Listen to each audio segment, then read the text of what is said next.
So hello बालकों, शुरुआत करते हैं question number 11th of centre of mass. तो question number 11th of centre of mass जो है वो हमें क्या कहना चाह रहा है। A centre of mass of a system of a 3 particle of mass 1 kg 2 kg and 4 kg is taken as a origin of coordinate system. ठीक है, ओरिजिन पे देखा गया है 1 kg को, 2 kg को, 4 kg को। ठीक है, ओरिजिन पे देखा गया है मतलब सेंटर ऑफ मास कहाँ है, ओरिजिन पे मतलब 0 पे है। इज इक्वल टू में क्या लिखते हैं m1, इसकी पोजीशन दी हुई है, m1 की पोजीशन नहीं दी हुई है, 1 kg का है बट पोजीशन तो नहीं है, तो मान लेते हैं कि x1 होगी प्लस m2 कितना है 2 kg, क्या पोजीशन दी हुई है नहीं, तो x2 प्लस m3 क्या है तुम्हारा 4 kg का है, पोजीशन दे रखी तो x3 अपॉन में टोटल मास हो जाएगा तो 1 प्लस 2 प्लस 4। यहाँ तक लाइन कंप्लीट हुई। The position vector of a fourth particle of a mass 7 kg such that the center of mass of the four particle system lies at a point of this where alpha is a constant, then the value of constant is। अब ये कहता है कि भैया the position of vector of a fourth particle of mass 7 mg, भाई 7 ग्राम का भी एक ऑब्जेक्ट लेकर के आया और उसको अपन ने रखा सच दैट अब सेंटर ऑफ मास जो है वो चारों पार्टिकल का सिस्टम का वो कहाँ लाई कर रहा है, अब चारों का सिस्टम 2, 3, 4 पे लाई कर रहा है। मतलब कि सर एक्स एक्सिस में तो तुम्हारा 2 है, वाई एक्सिस में तुम्हारा 3 पे आ रहा होगा और जेड एक्सिस में तुम्हारा 4 पे आ रहा होगा। ऐसा मतलब इसने सेंटर ऑफ मास बताया जब चारों पार्टिकल को लेकर के आ गया। पहली सिचुएशन अपन ने यहाँ तक लिखी, उस केस में कहीं भी इसने कोई भी पोजीशन का जिक्र नहीं किया कि 1 kg वाला जो है उसकी पोजीशन यहाँ है या 2 kg वाले की पोजीशन यहाँ है या 4 kg। उसने बस बोला कि यार इन सब का सेंटर ऑफ मास जो है वो ओरिजिन पे, तो 0 रख लिया। थर्ड वाली सिचुएशन के अंदर ये 7 ग्राम का मास लेके आया, फिर उसने सेंटर ऑफ मास बताया कि 2, 3, 4 पे लग रहा है। तो जो कि फोर्थ उसके जो कोऑर्डिनेट है 7th ग्राम वाले के, उसके कोऑर्डिनेट कुछ इस तरीके से हैं।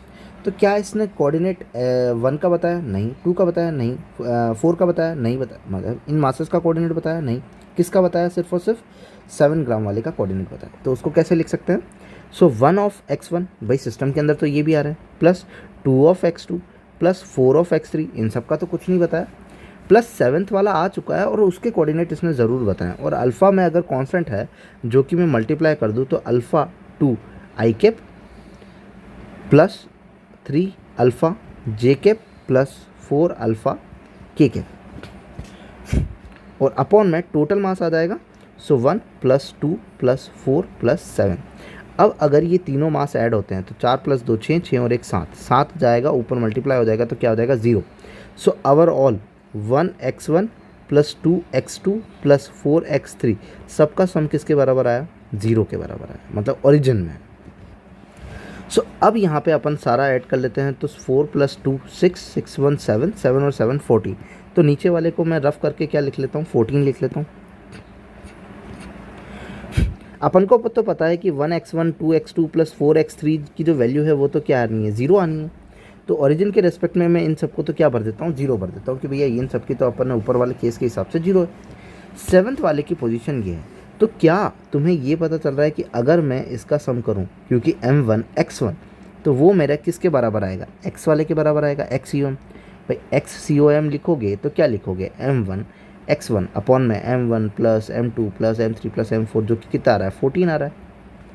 सो इसको करके देख लेते हैं, उससे क्या आ जाएगा, तुम्हें अल्फ़ा मिल जाएगा। नाउ xcom कहाँ आ रहा है 2 पे, is equal to 7 multiply 2 alpha upon में तुम्हारा क्या है 14। सो ये कैंसिल आउट हो जाएगा, 2 7 जा 14 और 7 से 7, तो अल्फ़ा कितना आया तुम्हारा 2 आया। तो यहाँ पे तुम्हारे कांस्टेंट की वैल्यू क्या है 2। सेकंड वाले में चेक कर लेते हैं क्या सही है या नहीं।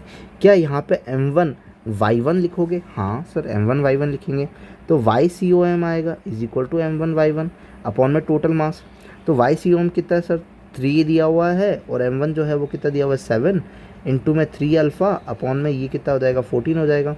तो 7 2 जा 14 और 2 ऊपर चला जाएगा तो 2 into 3 upon 3 is equal to alpha, 3 से 3 गया तो अल्फ़ा जो आया वो एक्चुअली तुम्हारा कितना आया 2 आया। यहाँ पे भी 2 आया। सर अल्फ़ा की वैल्यू 2 लग रही, एक और करके देख लो, जेड एक्सिस में अगर करके देखोगे तो 7 multiply 4 alpha is equal to 4 हो जाएगा अपॉन में 14। 7 2 ज़ा 14 हो जाएगा, alpha is equal to 4 multiply by 2 upon 4, 4 से 4, सो अल्फ़ा की वैल्यू कितनी आई 2।